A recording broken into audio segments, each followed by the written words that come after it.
delta SJ, né? A normal é N, tá certo?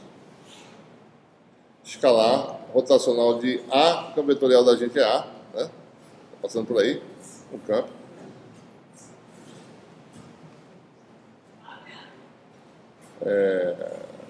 Na JL de uma célula, ou melhor, né, posso fazer assim, é o vetor área diferencial na JL de uma célula, produto escalar com rotacional de A na JL de uma célula, né? Só para informar, a borda externa desse caminho, a borda externa dessa área é o caminho macroscópico C. Então, se eu somar J igual a 1 até N, né, de delta e J, somar ambos os membros, certo? Disso aqui, né? Soma disso aqui. O segundo membro a gente identifica facilmente como integral de superfície, certo? Né? Então, o segundo membro vai dar a integral da superfície aberta, chamar essa superfície aberta macroscópica de S, né? Vai ser a integral de superfície ds escalar rotacional de A. E a pergunta é o que dá, no caso, né? A soma, né? As N somas aqui vai dar o quê? Certo? Então, observe que se você calcular a circulação, né? Vou botar aqui. Vou pegar essa célula, certo? Calculo a circulação nessa célula, daí eu calculo na vizinha. A vizinha vai dar isso, né? Isso, e vai dar isso aqui. Então, nesse segmento aqui há um cancelamento, porque é o mesmo campo calculado num sentido para uma célula e no sentido oposto para outra. Tá? Então, dá um cancelamento. Então, a combinação dessas duas células vai dar a circulação só na borda externa, certo? Né? No sentido convencional. E assim por diante, à medida que eu vou somando mais contribuições, eu vou ter um resultado na borda externa do grupo de células aqui, certo? Né? Então você tem esse resultado, e se você somar mais ainda, né? Você vai cancelar no interior da região e vai deixar só a sobra, que é na borda, que não tem duas células em contato, certo? É a borda externa. A soma que ele está falando aí é, no fundo, a circulação de A nesse caminho, no caminho externo C. Então, o resultado dessa soma vai dar exatamente a circulação, né, no caminho externo. Então, essa é a nossa expressão final, né? Esse aqui é o nosso teorema de Stokes. Tá? Permite relacionar diretamente a circulação de campo vetorial num caminho macroscópico ao rotacional calculado na área limitada por esse caminho. Tá?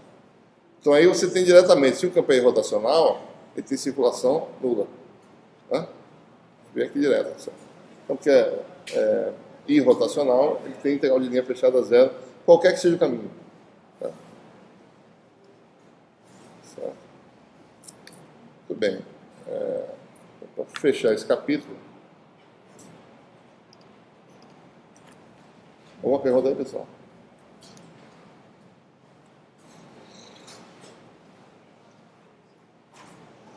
Que agora vai falar sobre um teorema importante para a teoria de campo, né, que é o teorema de Helmholtz. Né?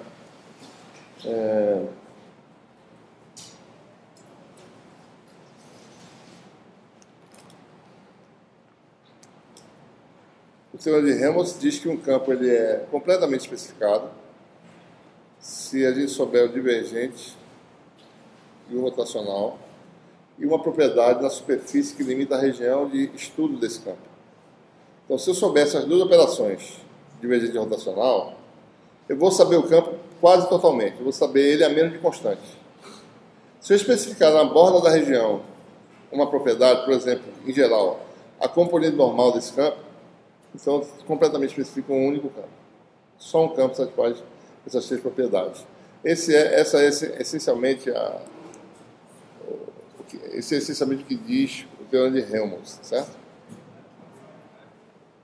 Tá. Vou botar aqui mais ou menos.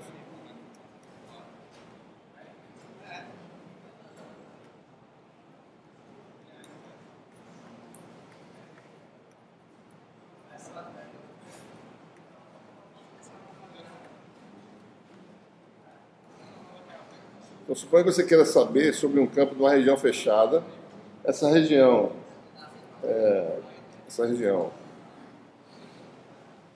tem duas identidades de Green que eu não vou falar, que são consequências diretas da regra da cadeia que eu falei anteriormente. A gente não vai usar elas, tá certo? Vai usar elas indiretamente, a gente vai derivar o teorema de Helmholtz diretamente aqui, certo?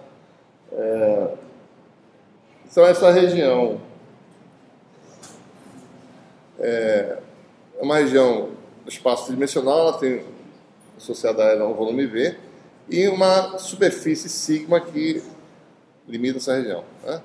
E o elemento de área para fora, né? A área diferencial para fora dessa região é ds, né?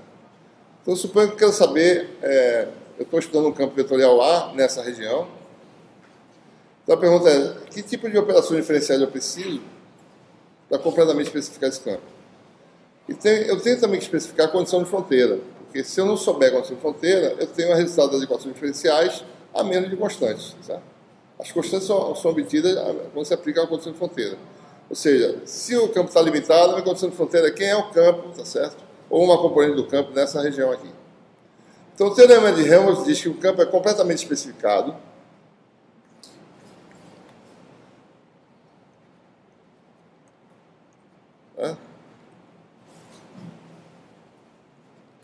se forem especificados completamente o divergente A, vou chamar isso aqui de uma função f conhecida, tá?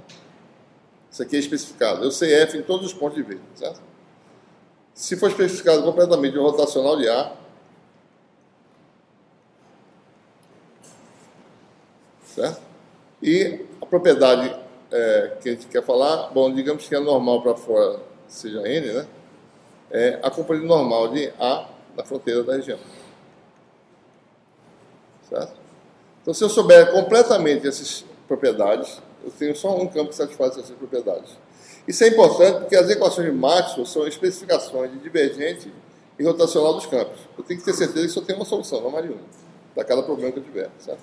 Que não há uma segunda solução. Então, o teorema de Helmholtz garante isso. Tá?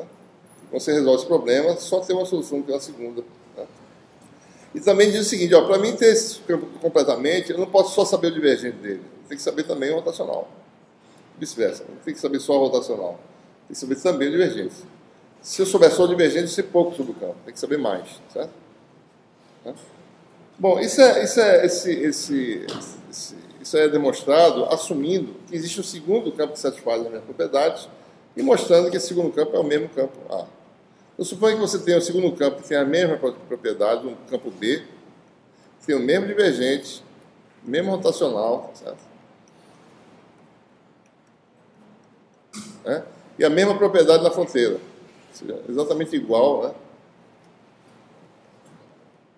Tem que provar, então, que o vetor B é igual ao vetor A, ou seja, se você fizer aí o vetor U, diferença dos dois, a gente tem que mostrar que U é zero em todos os pontos de V, certo? Eu mostro que B é igual a A. Né? Observe o seguinte, quais são as propriedades de U, vetor diferença, né? Divergência de U é quem?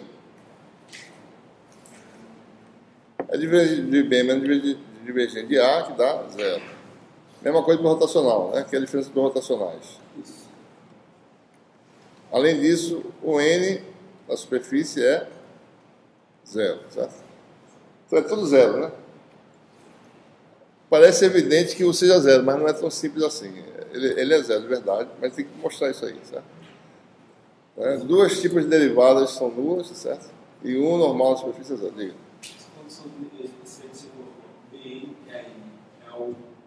Componente normal. Isso aqui é isso aqui. É N escalar B na superfície sigma. Certo? Isso aqui é simbólico só, certo? Na superfície, em cada ponto da superfície, projeção de B na normal é conhecida.